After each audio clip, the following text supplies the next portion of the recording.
Hello दोस्तों, कैसे हैं आप सब। आज फिर से दोस्तों हम बात करेंगे अमेरिका ईरान के बीच में जो युद्ध शुरू हुआ था वो ना ही खत्म हुआ है और ना ही चल रहा है। अभी उस पे ब्रेकडाउन है, लेकिन ऐसा क्यों हो रहा है, इसके पीछे का कारण आज दोस्तों हम जानने की कोशिश करेंगे। दोस्तों देखो,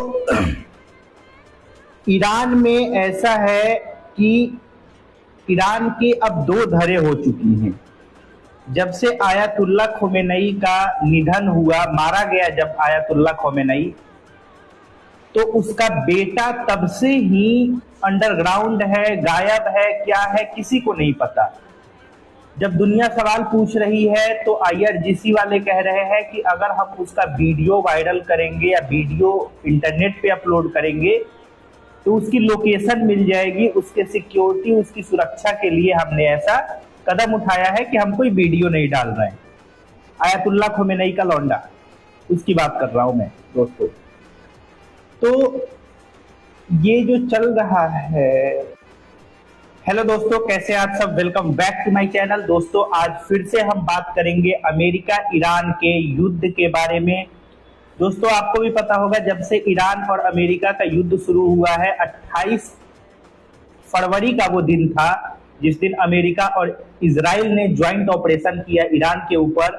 उसी दिन से ये दुनिया भर में स्ट्रेट ऑफ हॉर्मुज बंद होना, तेल के दाम में उछाल आना, तेल का दाम बढ़ना, ये सारी चीजें शुरू हो गई है। अब दोस्तों हम बात करेंगे कि आखिर चल क्या रहा है। न युद्ध हो रहा है, न युद्ध थमा हुआ है, कोई पीस टॉक में आना नहीं चाहता है, कोई बात नहीं करना चाहता है। आखिर ये चल क्या रहा है, इसके बारे में हम दोस्तों बात करेंगे। और आज इसी पे बात करने के लिए हम आपके सामने आए हैं दोस्तों। ईरान की कई धरे हो चुकी हैं। कई धरे का मतलब कि दो धरे हो चुकी हैं मेनली। एक तो जो डिप्लोमेटिक रास्ते से चाहते हैं कि बातचीत करके अपनी बातों को कंप्लीट करके अपने वॉर को एंड किया जाए और देश की तरक्की के बारे में सोचा जाए। दूसरा धरा ये है जो डिप्लोमेटिकली नहीं, अपने हथियार के दम पे और लड़ाई करके जीतना चाहता है। ये दोनों धरे हैं। एक तो नेता मान लो, अगर आम भाषा में हम आप लोगों को बताएं तो जो वहां के डिप्लोमेट्स हैं, लाइक वहां का राष्ट्रपति जो है अब्बास अरागाची। अब्बास अरागाची का भी यही कहना है कि दोस्तों जो आईआरजीसी है, ईरानियन रिवॉल्यूशनरी गार्ड करके जो है, वो सारे चाहते ही नहीं है कि युद्ध बंद हो। अब ये इसको अपने मजहब के ऊपर लेके जा रहे हैं। अभी उसी से रिलेटेड कुछ न्यूज है। आपको पता होगा ईरान और अरब में कभी बना नहीं, और उसी अरब को अब ईरान ने निशाना बनाया है। अभी रिसेंट का न्यूज है दोस्तों, UAE Fujairah says fire break out at petroleum complex after Iranian drone attack. ईरानियों ने ड्रोन अटैक किया जिसके वजह से यूएई के पेट्रोलियम सेंटर में आग लग गया, रिफाइनरी में आग लग गया। अब रिफाइनरी में आग लगेगा तो बचेगा नहीं, सिंपल सी बात है, उसको खत्म होना तय है। तो ये अब सिया सुन्नी के नाम पे लड़ाई शुरू करना चाहते हैं, जिसको उसी के देश का नेता कह रहा है कि ये सही नहीं है। और यूएई पे अटैक के बाद तो इंडिया ने भी बोला कि ईरान को संभल जाना चाहिए, किसी को उस्काने की कोशिश ना करे ईरान, नहीं तो ईरान की हालत और बद से बदतर हो जाएगी। बदतर तो हो ही गई है, वो बता नहीं रहे हैं, अलग बात है। इसी में इंडिया ने चेतावनी दिया। उसके बाद और भी दोस्तों नाम आ रहा है, जर्मनी, यूके, कनाडा, इन सब ने इस स्ट्राइक को कंडेम किया। और अल जजीरा का एक पोस्ट है दोस्तों, dangerous escalation, world condemn Iran after attack on UAE. दुनिया भर के लोग कह रहे हैं कि आप जो ये अटैक कर रहे हो यूएई पे, ईरान को कहा जा रहा है कि आप यूएई पे अटैक कर रहे हो, कतर पे अटैक कर रहे हो, बहरीन पे अटैक कर रहे हो, ये सब सही नहीं है। आप अपनी लड़ाई की वजह से दुनिया को परेशान कर रहे हो। ये अमेरिका के सामने भी बोलना चाहिए सेम बात। ईरान के सामने तो बोलो, बट अमेरिका के सामने भी इन लोगों को ये बात बोलना चाहिए। तो फिलहाल हम ईरान की बात कर रहे हैं दोस्तों। Saudi Arabia, Qatar, Kuwait, Bahrain, Jordan, denounce missile and drone strike at Germany, UK and Canada, call for the Iran to return to talk।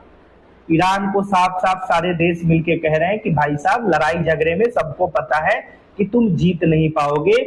अगर अमेरिका आज चाह दे तो आज का आज पूरा का पूरा ईरान खत्म हो जाएगा।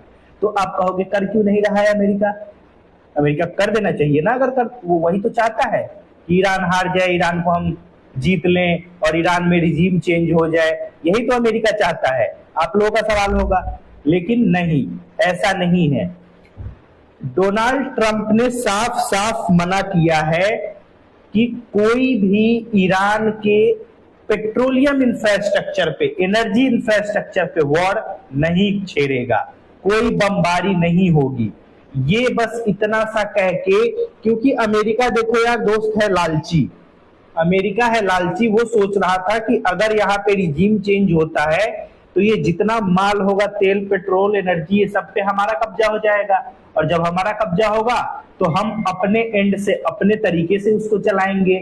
तो कुल मिला के दोस्तों बात ये है कि अमेरिका चाह नहीं रहा है कि उसके पेट्रोलियम पे कोई वॉर के से रिलेटेड वॉर छेड़े या बमबारी करे।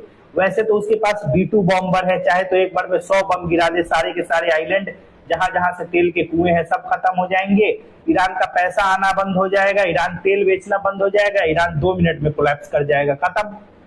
लेकिन अमेरिका लालची है, वो इसीलिए चाह रहा है कि ये सारी चीजें ना हो। और दूसरी बात दोस्तों, इजराइल तो कभी ऐसा चाहता ही नहीं था कि हमको उसके तेल पे कब्जा करना है, ये करना है, वो करना है। इजराइल तो आज भी कह रहा है कि मेरा मिशन आज भी क्लियर है, ईरान का रिजीम चेंज। तो ये है दोस्तों अल जजीरा का था। उसके बाद अगर आगे का हम न्यूज आपको बताएं दोस्तों, तो पेजेस्कियन ने बोला है, Pezeshkian brand IRGC escalate madness as tension rise in Tehran.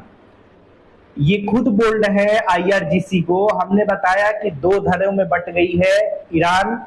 एक तो जो डेमोक्रेट्स हैं, जो बात करना चाहते हैं, सॉरी जो डिप्लोमेट्स हैं, जो डिप्लोमेटिक मैनर में बैठ के टेबल पे बात करके सबको शांत करना चाहते हैं मामले को। दूसरे IRGC वाले हैं जो चाह रहे हैं कि हमारे कब्जे में ईरान आ जाए और ये किसी तरह मसला खत्म हो जाए, और जो हमारे दुश्मन है उसको हम इसी में निपटा दें। तो कोई किसी की बात सुनने को एग्री नहीं है, जिसके वजह से ये सारी नौटंकी चल रही है दोस्तों। आगे जर्मनी क्या कहता है ईरान के लिए? जर्मनी बोलता है Tehran must return to the negotiation table and stop holding the region and the world hostage. आप अपने चक्कर में दुनिया को परेशान करके रखे हो, दुनिया को हॉस्टेज बना के रखे हो। तुम्हारी वजह से कई सारे देश परेशान हैं। स्ट्रेट ऑफ हॉर्मुज बंद करके रखे हो, तुम्हारी वजह से सामने गल्फ ऑफ ओमान में अमेरिका बैठा है। तो ये सारी बातें चल रही है दोस्तों। जर्मनी धमकी दे रहा है ईरान को कि ये सब ब्लॉकेड वगैरह खोल दो। The blockade of the straight of Hormuz must be ended and Tehran must not acquire a nuclear weapon. There must be no further threatened or attacks against our partners, he wrote in a statement on X। ये बोले हैं Germany के chancellor Friedrich Merz ने strongly condemn किया Iran का attack UAE पे, और इन्होंने ये भी कहा कि ये जो आप रीजन को और पूरे वर्ल्ड को एज अ होस्टेज इस्तेमाल कर रहे हो, दुनिया भर का रास्ता रोक के, ये सही नहीं है। इसको जल्द से जल्द खत्म करो और आके टेबल पे बैठ के बात करो, वरना कुछ भी सॉल्व नहीं होगा। तो ये थी दोस्तों कुछ खबर ईरान से। अगर वीडियो अच्छी लगी हो तो वीडियो को लाइक शेयर करना ना भूले दोस्तों, कमेंट करना ना भूले, फॉलो जरूर करें, आपसे रिक्वेस्ट है। ये छोटी सी फैमिली हमारी मोनेटाइज हो चुकी है। आप लोगों का ऐसे ही दुआ बना रहेगा तो और भी बहुत कुछ हो सकता है। थैंक यू सो मच दोस्तों, वीडियो को आखिरी तक देखने के लिए, और कोशिश करता रहूंगा और भी आपके लिए ऐसे ही इससे बेहतर तरीके से आपके सामने रिप्रेजेंट कर सकूं अपने जो भी न्यूज है, या इंटरनेशनल न्यूज से रिलेटेड या नेशनल न्यूज से related. Thank you so much दोस्तों। वीडियो को शेयर जरूर करें, शेयर करना ना भूलें दोस्तों। क्योंकि आप शेयर करेंगे तभी हमारी रीच बढ़ेगी, जब रीच बढ़ेगी तब हम अच्छा कंटेंट लेके आपके सामने आ पाएंगे। Thank you so much. Bharat माता की जय। वंदे मातरम।